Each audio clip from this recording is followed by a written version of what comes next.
اور golden Globe کی نامزدگیوں کا اعلان کر دیا گیا۔ اسکرونر لیونارڈو ڈی کیپریو کی film one table after another 9 نامزدگیوں کے ساتھ سب سے آگے رنگوں بھری شام 11 جنوری کو لاس اینجلس میں سے دے گی۔ آئی ایم ایف کے ایگزیکٹو بورڈ نے پاکستان کے لیے $1.2 ارب کی منظوری دے دی۔ آئی ایم ایف اعلامیے کے مطابق رقم فوری طور پر منتقل کی جائے گی۔ پاکستان نے معاشی اور توانائی کی اصلاحات بروقت کی۔ پاکستان نے سیلاب کے باوجود پروگرام پر سختی سے عمل درآمد اور غیر ملکی دباؤ کو برداشت کیا اور استحکام حاصل کیا۔ سیلاب کے باوجود پیداوار بہتر رہی اور مقابلے کا رجحان بڑھا۔ موجودہ قرض پروگرام سے ٹیکس آمدن بڑھی اور معیشت میں ٹیکسوں کا حصہ بڑھا۔ سرکاری کارپوریشنز میں اصلاحات اور ان کی کارکردگی بہتر ہوئی۔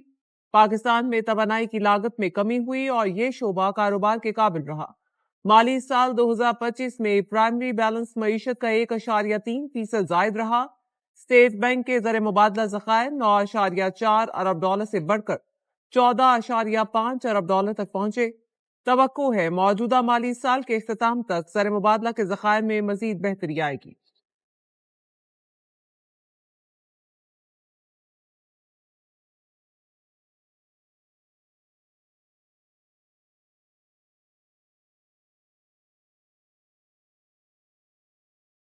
پاکستان میں کرپشن کے تاثر میں واضح کمی، شفافیت میں اضافہ۔ ٹرانسپیرنسی انٹرنیشنل پاکستان کی 2025 سروے رپورٹ جاری۔ گزشتہ 12 ماہ میں کسی سرکاری کام کے لیے رشوت نہیں دینی پڑی۔ 66% پاکستانیوں کی رائے ملک کی معیشت زبوں حالی سے استحکام اور استحکام سے ترقی کی جانب گامزن ہے۔ سروے اس سال 22 سے 29 ستمبر کے دوران کیا گیا۔ ملک بھر سے 4000 افراد نے سروے میں حصہ لیا۔ رائے دہندگان کی اکثریت کا صوبائی حکومتوں پر عدم اعتماد، پولیس سے بھی نالا۔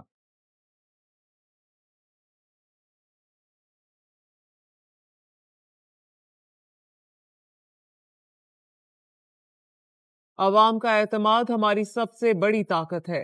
فوج ہمیشہ اس اعتماد پر پورا اترے گی۔ Chief of defence forces field marshal Syed Asim Munir کا تینوں مسلح افواج کے افسران سے خطاب۔ افغان طالبان رجیم کو واضح پیغام دیا، پاکستان یا فتنہ خوارج میں سے کسی ایک کا انتخاب کریں، اس کے علاوہ کوئی آپشن نہیں۔ فیلڈ مارشل نے کہا، بھارت کسی خود فریبی کا شکار نہ رہے، اگلی بار پاکستان کا جواب زیادہ شدید اور برق رفتار ہوگا۔ پاکستان امن پسند ملک ہے، کسی کو اپنی خود مختاری، سالمیت اور عزم کو آزمانے کی اجازت نہیں دیں گے۔ یہ جان لیں، پاکستان ناقابل تسخیر ہے۔ مارکہ حق کی مشترکہ کارروائیاں مستقبل کی جنگی حکمت عملی کی مثال بن گئی۔ مارکہ حق اب جدید دور کی جنگ کا بین الاقوامی کیس سٹڈی تصور کیا جا رہا ہے۔ فیلڈ مارشل نے C D F headquarters کو تاریخی سنگ میل اور نئی جنگی حکمت عملی کا محور قرار دیا۔ کہا، خطرات کے باعث تینوں افواج متحد نظام کے تحت کام کریں۔ نئی جنگیں سائبر اور اے آئی تک پھیل گئیں۔ مسلح افواج کو اب نئی جنگی حقیقت کے مطابق خود کو ڈھالنا ہوگا۔ فوج کو ثقافتی طور پر جدید اور ہمیشہ جنگ کے لیے تیار رہنا ہوگا۔ جدید ٹیکنالوجی سے لیس مسلح افواج جارحیت کو مؤثر طور پر روکیں گی۔ ڈیفنس فورسز ہیڈ کوارٹرز کا قیام اس تبدیلی کی جانب ضروری قدم ہے۔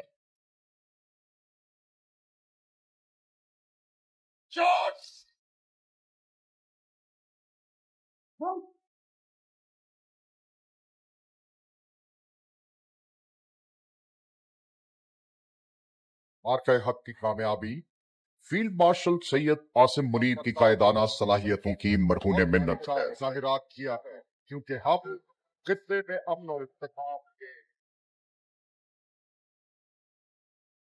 جی ایچ کیو میں chief of defence forces field marshal Syed Asim Munir کے اعزاز میں گارڈ آف آنر کی تقریب جی ایچ کیو میں شاندار عسکری روایات کے مطابق ہوئی۔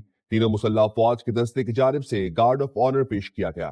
اعزازی دستے نے مہمان خصوصی کو سلامی دی۔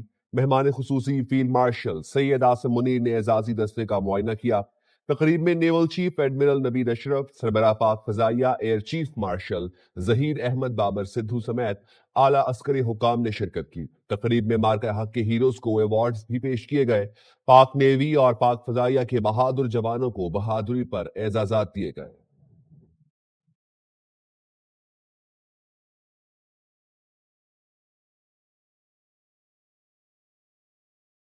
سیریسلی سوچ رہی ہے غداری کا مقدمہ قائم کرنے کا عمران خان کے خلاف؟ میں اس امکان کو رد نہیں کرتا۔ ان کا انجام جو ہے وہ ایم کیو ایم اور الطاف حسین سے میں مختلف نہیں دیکھ رہا. یہ عنقریب پاکستان تحریک انصاف اور اڈیالہ تحریک انصاف یہ علیحدہ علیحدہ ہونے والا معاملہ نظر آ رہا ہے. ایک پی ٹی آئی اڈیالہ اور ایک پی ٹی آئی پاکستان بننے جا رہی ہے. تحریک انصاف کا انجام بھی ایم کیو ایم جیسا نظر آ رہا ہے. سیاست کرنے والا سیاسی طور پر زندہ رہے گا، گالم گلوچ والوں کا انجام بانی ایم کیو ایم جیسا ہوگا. وزیر اعظم کے مشیر رانا ثنا کی پروگرام خبر میں گفتگو. کہا بانی کے خلاف غداری کے مقدمے کا امکان رد نہیں کرتا، ان کی جو حرکتیں ہیں نتیجہ پابندی ہی نکلتا ہے. بڑے فیصلے بانی کی حالیہ ٹویٹ اور بہنوں کے بیانات کے بعد ہوئے. بانی پی ٹی آئی سے بات چیت کا دروازہ کبھی کھلا ہی نہیں تھا. پی ٹی آئی کو جو پیغام بھیجا ہے وہ ان کو مل جائے گا اور پوری قوت سے ملے گا.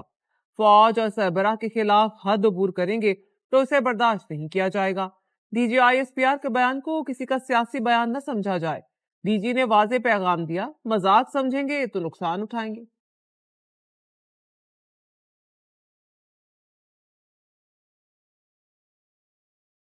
ہم نے ان کا جواب پتھر سے نہیں دینا، ہم نے ہمیشہ مذاکرات کی بات کی ہے.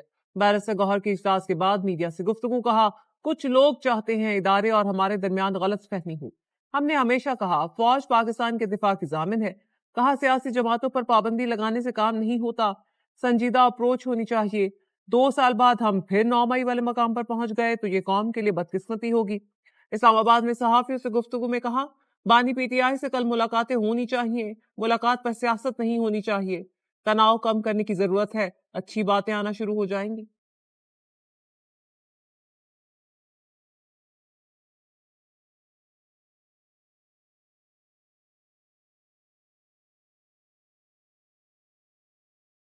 پی ٹی آئی کا کوئی مستقبل نہیں. ہر جماعت کو سیاست کا حق ہے، لیکن ملک دشمن بیانیہ اداروں کے خلاف بات کرنے والوں کو سیاست کا کوئی حق نہیں.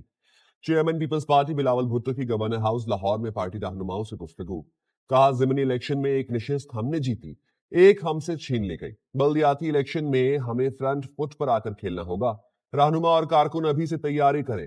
بلاول بھٹو کا پی پی رہنماؤں کے اعزاز میں عشائیہ، مرکزی قائدین اور ارکان پنجاب اسمبلی کی شرکت.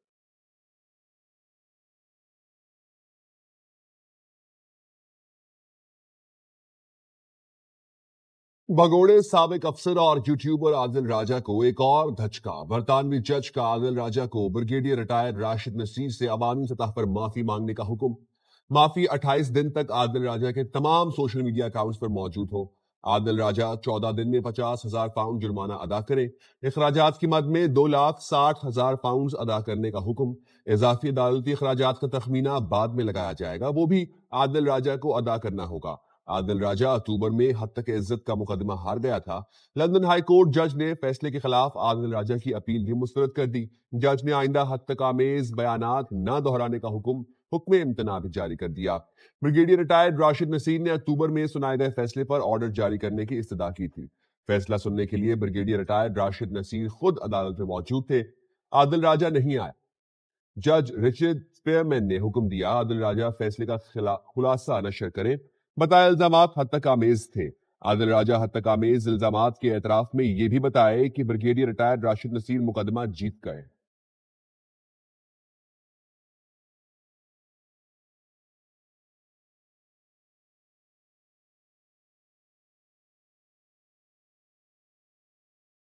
متحدہ عرب امارات کے قومی دن عید الاتحاد کی تقریب. وزیر اعظم شہباز شریف کی تقریب میں بطور مہمان خصوصی شرکت. وزیر اعظم شہباز شریف کی یو اے ای کے یوم اتحاد پر اماراتی قیادت اور عوام کو دلی مبارکباد. کہا یو اے ای کی موجودہ قیادت نے ملک کو ترقی کی راہ پر گامزن کیا. پاکستان کو یو اے ای کے ساتھ اسٹریٹجک شراکت داری پر فخر ہے. متحدہ عرب امارات نے پاکستان کے معاشی استحکام میں اہم کردار ادا کیا.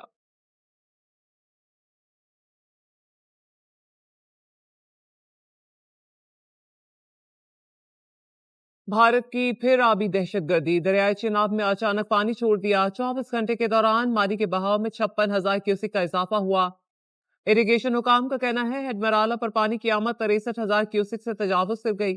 گزشتہ روز دریائے چناب پہ ہیڈ مرالہ پر پانی کا بہاؤ صرف 7,000 کیوسک تھا. بھارت نے باگلہار ڈیم کے گیٹ کھولے ہیں جس سے پانی کے بہاؤ میں اضافہ ہوا ہے.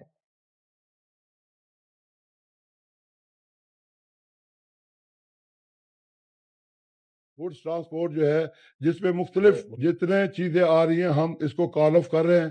آج سے جو ہے ابھی جہاں جہاں میری آواز جا رہی ہے ہم اپنا کاروبار دوبارہ جاری کر دیں گے. پنجاب ٹرانسپورٹ ایسوسی ایشن اور حکومت کے کامیاب مذاکرات کے بعد نیا تنازع. مذاکرات کے بعد وزیر ٹرانسپورٹ بلال اکبر نے پریس کانفرنس میں اعلان کیا کمرشل ٹرانسپورٹ کے لیے ٹریفک آرڈیننس 2025 پر فی الحال عمل درآمد روک دیا گیا ہے. کچھ دیر بعد ہی مریم اورنگزیب کی تردید آ گئی. کہا ٹریفک آرڈیننس پر عمل درآمد روکنے کا کوئی حکم جاری نہیں ہوا. مریم نواز نے قانون پر مؤثر اور سخت عمل درآمد کا حکم جاری کیا. ٹریفک آرڈیننس پر عمل درآمد کے لیے آگاہی مہم تیز کرنے کی ہدایت کی. عوام اور ان کے بچوں کی جان پر سمجھوتا کیا نہ کریں گے.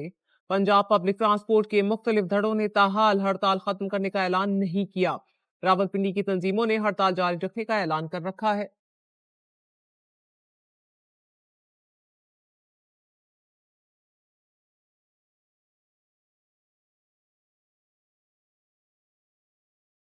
کراچی میں ساحل پولیس نے چوری میں ملوث گھریلو ملازمہ کو گرفتار کر لیا. سونے اور ہیرے کی بالیاں غیر ملکی کرنسی برآمد. گرفتار ملزمہ نسرین مائی مالکن کو نشہ آور شے دے کر چوری کی واردات کرتی تھی. گرفتار ملزمہ کے خلاف مقدمہ درج کر لیا گیا. تحقیقات جاری.